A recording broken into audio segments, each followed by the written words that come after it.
잘 주무셨죠? 자, 기도합니다. 성령 하나님 도와주세요. 오늘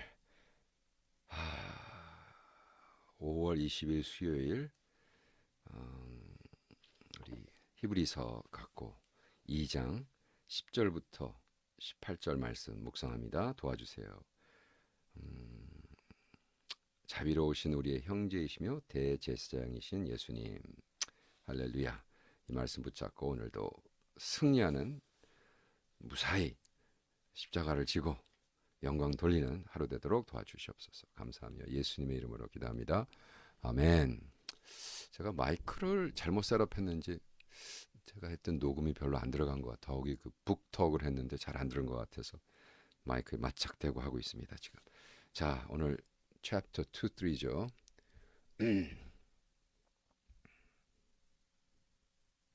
2장을 마치겠습니다.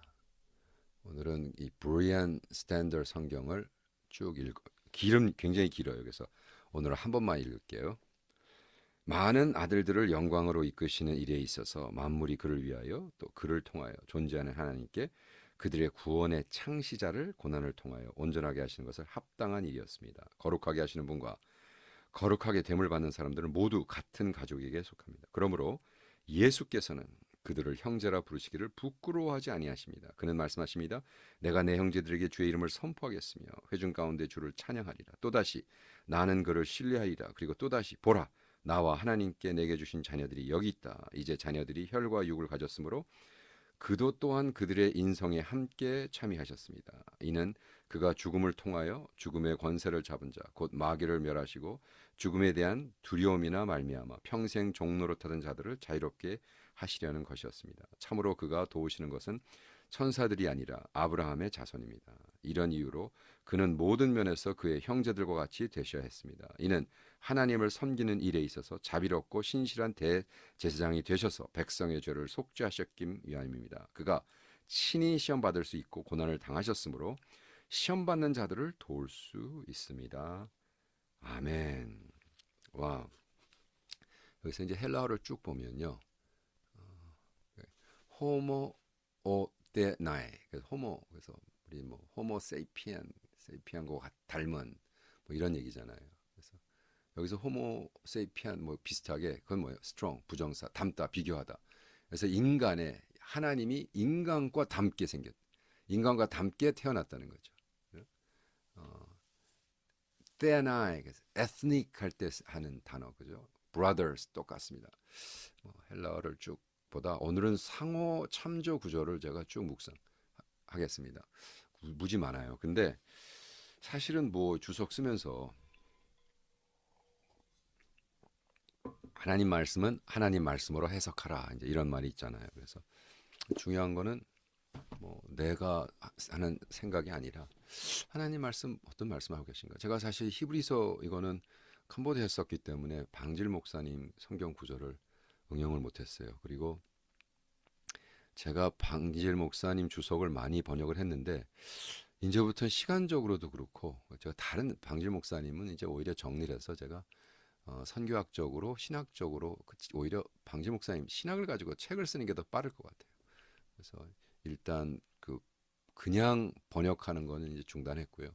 요거는 이제 제가 주석을 쓰면서 이 구절에 맞는 하나님의 말씀이다, 이제 추려낸 거거든요. 제가 천천히 읽어드릴게요. 묵상해 보세요. 너무너무나 좋아요. 이거 무슨 관계가 있을까? 첫 번째 읽어드린 히브리서와 빌립보서 2장 7절부터 8절. 오히려 자기를 비워 종의 형체를 가지사 사람들과 같이 되셨고 사람의 모양으로 나타나서 자기를 낮추시고 죽기까지 복종하셨으니 곧 십자가의 죽음이라. 로마서 8장 3절. 율법이 육신으로 말미암아 연약하여 할 수 없는 것을 하나님은 하시나니 곧 자기 아들을 죄 있는 육신의 모양으로 보내어 죄를 위한 제물로 삼으사 육신 안의 죄를 정하셨느니라. 아멘. 요한일서 2장 2절. 그는 우리 죄를 위한 화목 제물이시니 우리만 위할 뿐 아니라 온 세상의 죄를 위하심이라. 요한이 그랬죠. 예수님을 보면서 보라, behold, 세상의 죄를 짊어지는 양이다. Behold the Lamb who takes away the sin of the world. 그래서 the sin, 얘기하는 온 세상의 죄를 얘기하는 거죠. 마태복음 1장 21절부터 23절 말씀. 아들을 낳으리니 이름을 예수라 하라. 이는 그가 자기 백성을 그의 죄에서 구원할 자심이라. 이 모든 것이 된 것은 주께서 선지자로 하신 말씀을 이루려 하심이니 이르시되. 이사야서죠. 보라 처녀가 잉태하여 아들을 낳을 것이요 그의 이름을 임마누엘이라 하리니 하셨으니 이를 번역한즉 하나님이 우리와 함께 하신다 계시다 함이라. 아멘. 로마서 3장 25절. 이 예수를 하나님이 그의 피로써 믿음으로 말미암은 화목제물로 세우셨으니 이는 하나님께서 길이 참으시는 중에 전에 지은 죄를 간파하심으로 자기의 의로우심을 나타내려 하심이라. 아멘. 디모데전서 2장 5절부터 6절 말씀. 하나님은 한 분이시요 또 하나님과 사람 사이의 중보자도 한 분이시니 곧 사람이신 그리스도 예수라. 그가 모든 사람을 위하여 자기를 대속물로 주셨으니 기약이 이르면 증언할 것이라. 아멘.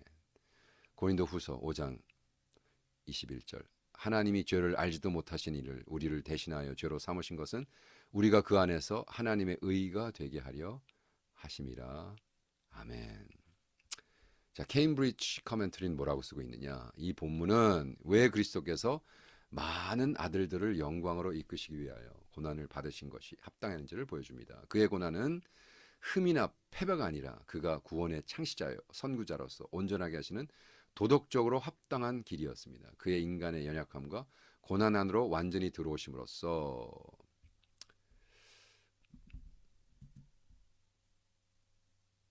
구원과 제사장 직분의 사역에 완전히 적합하게 되셨습니다. 이 본문은 또한 그리스도와 그의 백성 사이의 깊은 연대를 강조합니다. 거룩하게 하시는 이와 거룩하게 하는. 근데 이거를 사실은 제가 먼저 영어로 쓰고 한국말로 번역을 하지 않았습니까? 조금 거칠어온 데는 있긴 있어요. 그래도 뭐 제가 뭐 이걸 번역가를 써서 쓸 수 없는 일이고, 그래서 이거를 영어가 좀 되시는 분은 오히려 영어를 같이 이걸 구입해서 읽으면서 비교해도 조금 도움이 될 것 같습니다. 계속합니다.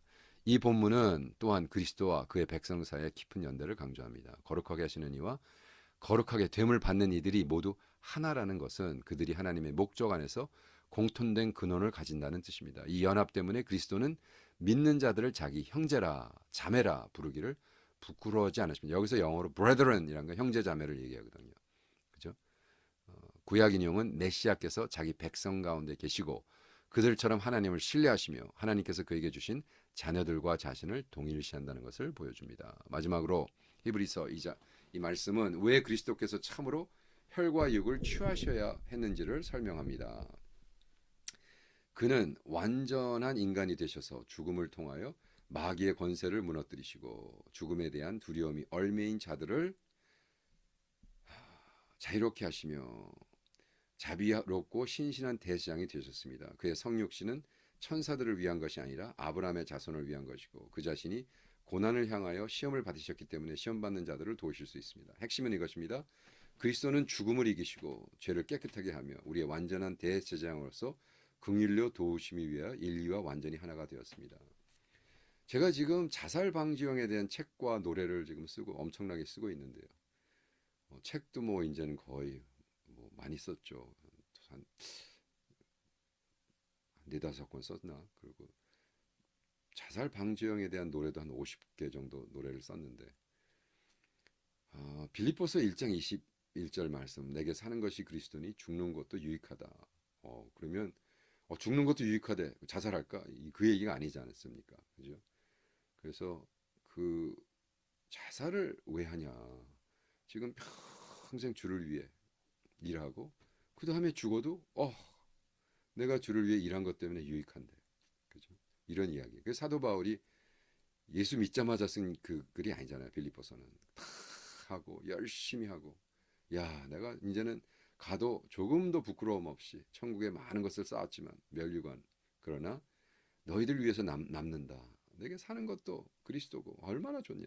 죽는 것은 더 유익하다. 이런 얘기잖아요. 그렇기 때문에 저는 오늘 이 말씀 읽으면서 맞다.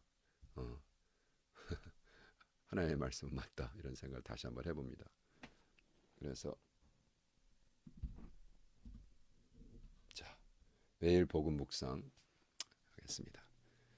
제가 질문 던집니다. 여러분에게. 여호와께서 주님께서 예수님께서 나를 그의 형제 자매라 부르시기를 부끄러워하지 않으시고 나를 구원하시기 위해 기꺼이 내 혈과 육은 안으로 들어오셨다면 나는 참으로 하나님의 가정 안에 받아들였자는 확신 속에 살고 있는가? 아니면 여전히 두려움 속에 고아처럼 살아가고 있는가? 죽고 싶은 사람은 없습니다. 그냥 살아갈 방향이 없기 때문에 끝내는 건데 너무 힘들어서. 그런 사람들이 오늘 이 말씀을 듣고 좀 치유받기를 원합니다. 베드로전서 3장 18절, 로마서 8장 15절 천천히 읽습니다. 오늘의 묵상을 이 말씀으로 끝냅니다. 그리스도께서 죄를 위하여 단번에 고난을 받으사 의인으로 불의한 자를 대신하였으니 이는 우리를 하나님 앞으로 인도하려 하심이라. 아멘. 너희는 다시 무소하는 종의 영을 받지 아니하고 양자의 영을 받았으므로 우리가 아빠 아버지라 부르짖느니라. 아멘. 우리 하늘에 계신 아버지가 아니라 아빠 아빠 이렇게 친밀한 관계에 오늘 들어간 여러분을 축원합니다. 예수님의 이름으로 기도합니다. 아멘. 내일 봬요.